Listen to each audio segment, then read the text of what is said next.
பெண்குலத்தை இழிவுபடுத்தும் நோக்கில் ஒரு மிகப்பெரிய வன்மமான வார்த்தை பிரயோகத்தை பயன்படுத்திய தீய சக்தி கூட்டமான கருணாநிதியின் பேரன் லாயக்கற்ற ஸ்டாலினுடைய மகன், நடிக்க கூட லாயக்கு இல்லாத ஒரு நாளாந்தர மனிதராக இருக்கக்கூடிய உதயநிதி ஸ்டாலினுக்கு குவைத் தேசத்திலிருந்து கடுமையான கண்டனங்களை பதிவு செய்கிறோம்.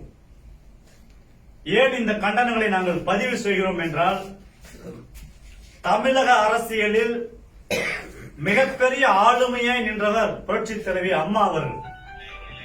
அப்பேற்பட்ட புரட்சி தலைவி அம்மா அவர்களுக்கு அனைத்துமாய் நின்றவர் தியாக தலைவி சின்னம்மா அவர்கள்.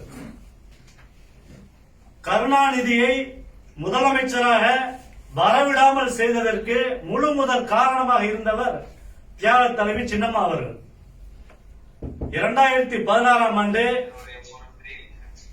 பழம் பாலில் நழுவி விழ காத்திருக்கிறது என கருணாநிதி ஒப்பாரி வைத்துக் கொண்டிருந்தார். அன்றைய சூழலில் கிட்டத்தட்ட மிகப்பெரிய புரட்சி தலைவர் எம்ஜிஆர் அவர்களுக்கு பிறகு மீண்டும் இரண்டாம் முறையாக ஆட்சி தங்கத்தாரகை அம்மா அவர்கள் வர காரணமாக இருந்தவர் தியாக தலைவி சின்னம்மா அவர்கள். அப்பேற்பட்ட ஒரு தலைவியை பற்றி தரம் தாழ்ந்த விமர்சனத்தை வைத்த தருதலை உதயநிதி ஸ்டாலினுக்கு அம்மா மக்கள் முன்னேற்ற கழகம் குவைத் மண்டலத்தின் சார்பாக வலுவான கண்டனங்களை பதிவு செய்கிறோம். உதயநிதி ஸ்டாலினை, நீ பிரயோகப்படுத்திய அந்த வார்த்தைக்கு பகிரங்க மன்னிப்பு கேட்க வேண்டும். நீ பயன்படுத்திய அந்த வார்த்தை என்பது உன் தாயை கொச்சைப்படுத்துவதற்கு சமம். உன் தாயில் கீழே விழுந்து வணங்கினால் உன் தாயுடைய பிறப்புறுப்பை தான் நீ பார்ப்பாயா? உனக்கு என்ன சகோதரி இருக்கிறார், உனக்கு என்ன அத்தை, சித்தி, மாமியா எல்லாமே இருக்கிறார்கள். ஒரு பெண்ணை வணங்கும் பொழுது நீ தரம் தான் விமர்சிப்பாயா? புரட்சி தலைவர் அம்மா அவர்கள் மறைந்தார். இந்த ஆட்சி கவிழ்ந்து விடும் என உனது தகப்பனார் கனவு கண்டு கொண்டிருந்தார். இந்த ஆட்சி கவிழ்ந்து விடும், எப்படியாவது ஆட்சியை கலைத்து விட்டு கபலீகரம் செய்து விடலாம் என உனது தகப்பனார் கனவு கண்டிருந்தார். அந்த கனவை தவிடு முடியாக்கியவர் தியாக தலைவி சின்னம்மா அவர்கள். அந்த கனவை தவிடு முடியாக்கியவர் தியாக தலைவி சின்னம்மா அவர்கள். அன்றைக்கு கூவத்தூரில் 122 சட்டமன்ற உறுப்பினர்களை ஒருங்கிணைத்து மக்கள் செலவர் அண்ணன் டிடிவி தினகரனோடு நின்று அன்றைக்கு இந்த ஆட்சியை நிறைவேற்றி சென்றவர் தியாக தலைவி சின்னம்மா அவர்கள். ஆட்சியை அமைத்தவுடன் எடப்பாடி பழனிசாமி அவர்கள் சின்னம்மா ஆசி பெற்றார். காலில் விழுந்து ஆசி பெற்றதை நீ நாளாந்தரமாக விமர்சனம் செய்தாய் என்றால் நீ அதை உன் தாயை விமர்சிப்பதற்கு சமம். இன்றைக்கு இருக்கக்கூடிய தமிழகத்தில் அனைத்து தமிழ் மக்களும், ஒவ்வொரு தமிழ் மக்களும், ஒவ்வொரு தாய்மார்களும் இன்றைக்கு உதயநிதி ஸ்டாலினை அவர்கள் வீட்டில் இருக்கக்கூடிய விளக்குமாறு கூட தயங்க மாட்டார்கள். அதுவே யதார்த்தமான உண்மை. உதயநிதி ஸ்டாலினே, உனது வன்மமான பேச்சுக்கு தமிழக மக்கள் சார்பாக வன்மையான கண்டனங்களை கடல் கடந்த தேசத்திலிருந்து நாங்கள் விடுக்கிறோம். உனது நாவை அடக்க வேண்டும்.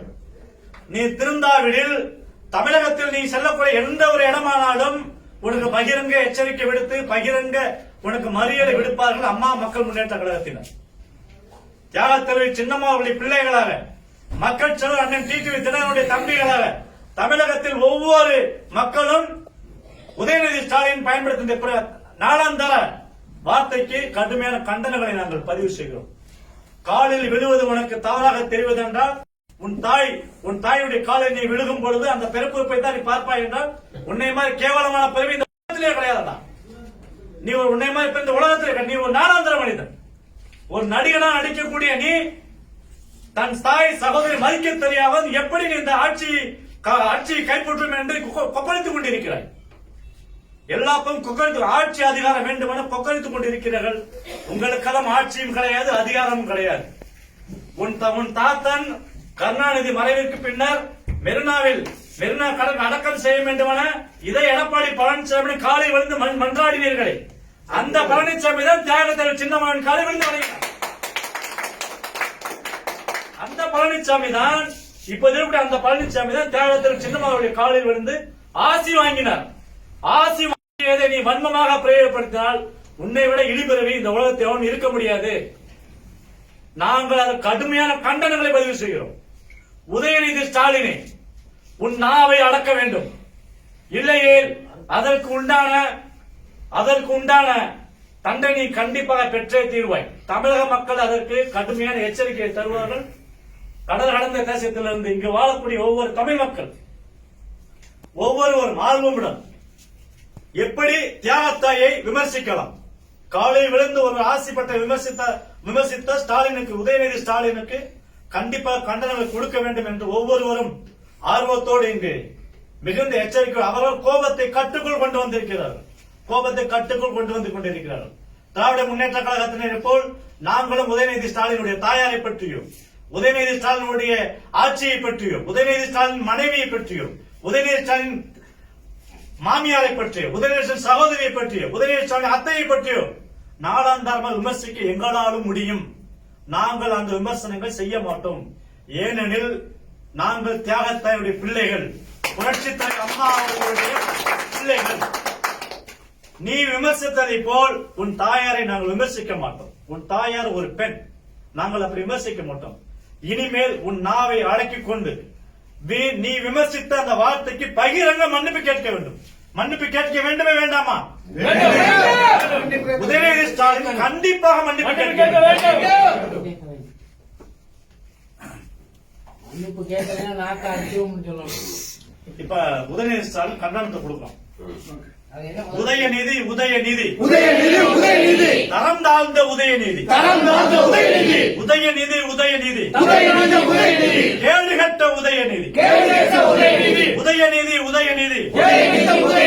பெண்குலத்தை இழிவுபடுத்திய உதயநிதி,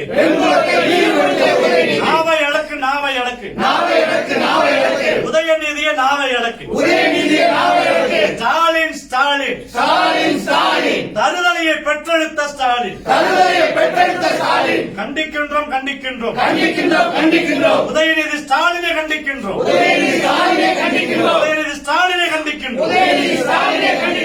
மன்னிப்பிக்கல்.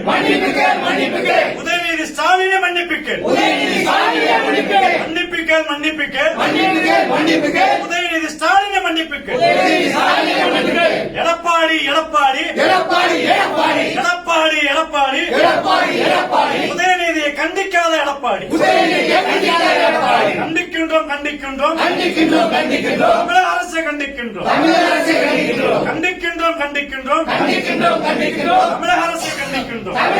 கண்டிக்கின்றோம். மன்னிப்பிக்கல். உதயநிதியை மன்னிப்பிக்கல். நன்றி, வணக்கம். கடல் கடந்த தேசத்திலிருந்து இந்த விமர்சனங்களை எங்களது அம்மா மக்கள் முன்னேற்ற கழகத்தின் கழக நிர்வாகிகள் சார்பாகவும் கழக தொண்டர்களுடைய சார்பாகவும் எங்களுடைய வலிமையான கண்டனங்களை குவைத் தேசத்திலிருந்து கொடுத்திருக்கிறோம். உதயநிதி ஸ்டாலின் கண்டிப்பாக உதயநிதி ஸ்டாலின் கண்டிப்பாக இதற்கு பகிரங்க மன்னிப்பு கேட்க வேண்டும் என்று உலகெங்கும் வாழக்கூடிய தமிழர்கள் சார்பாக கேட்டுக்கொள்கிறேன்.